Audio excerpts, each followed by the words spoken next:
Yeah, good morning friends. In our previous video, we had discussed about what is a P ratio and what are the significances of a P ratio. Why is it that the stock commands a higher P ratio, or why is it that the stock commands a lower P ratio? In today's video, we are going to discuss the drivers or the catalysts of a P ratio, like why a P ratio is bidden up higher or why P ratio comes down. First and foremost thing is growth. If a company has growth, let's say a company comes and tells that we are going to grow at 50% for the next 3 to 5 years. What will happen? The perception among the investors for that rate of growth will be high, as a result of which the stock will be bidden up higher. Now coming back to the formula of price of a stock, which is EPS multiplied by PE. Now EPS is the earnings per share. As a result of growth, the EPS will also keep on increasing, because if a company keeps on growing, the earnings will also increase and multiplied by P. So for that increased earnings, the perception among the investors will also increase, as a result of which the price of the stock will keep on increasing. Now, what if the growth rate comes down? Let's say we are in bad times and a company's management comes and tells that we are not going to grow at 50%, we will grow at 30% only. What will happen? The stock price will come down. Why? Because the perception among the investors for that lower rates of growth will come down. Let's go back to the formula again. The price of a stock was EPS multiplied by P. Due to lower growth, the earnings per share will come down. Due to this lower EPS, the perception, which is the P, will also come down, resulting in a lower price of a stock. Right? So this is why you see that growth is the first and foremost thing that you have to see in a company. Next comes return on equity. Now, what is return on equity? Now, if we try to get the formula of return on equity, it is net profit divided by shareholders' equity. It is very simple. In Hindi, we can say कि आप अपने पैसे पे कितना मुनाफा कमा रहे हैं. Like, what is the return that you are generating on your own funds? It is nothing but the return on equity. Now, let us try to understand return on equity with a live example. Let's say there are two students.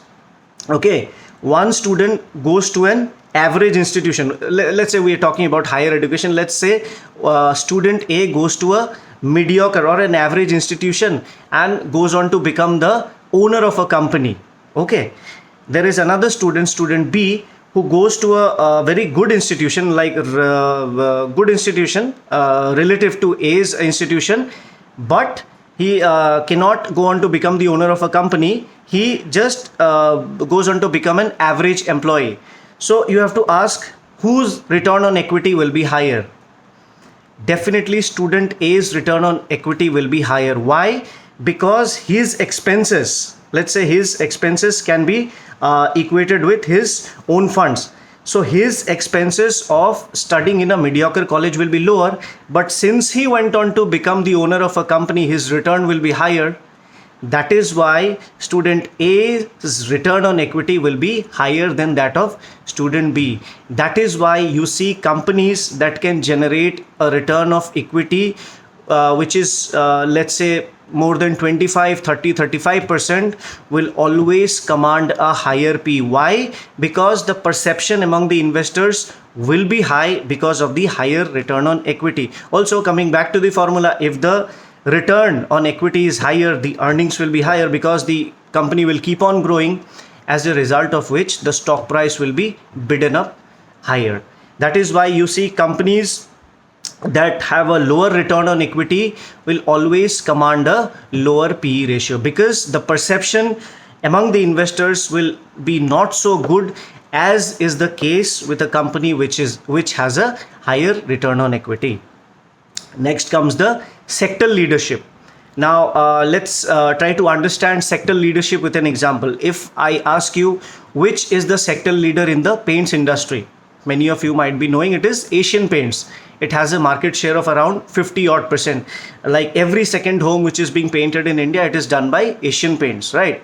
So why is that the perception among the investors on a sector leader is higher, because let's say in turbulent times, right, say the economic conditions are not so good, the perception among the investors is that since the Asian Paints is a sector leader, so the perception among the investors will be higher and it can survive the turbulent or the difficult times. But it will not be the same with a company which has a lower market share. Let's say the 10th or the 12th company, okay, let's say it has a market share of around 1 or 2%, right? The perception among the investors will be lower than was the case with Asian Paints, because the investors somehow have an idea that during bad times, a company, a giant such as Asian Paints can survive the onslaught, whereas a company which is ranked lower might find it difficult to survive. So I hope these three things: growth, number one, growth, number two, return on equity, and number three, sector leadership. I hope you have you got a fair idea of all these three things.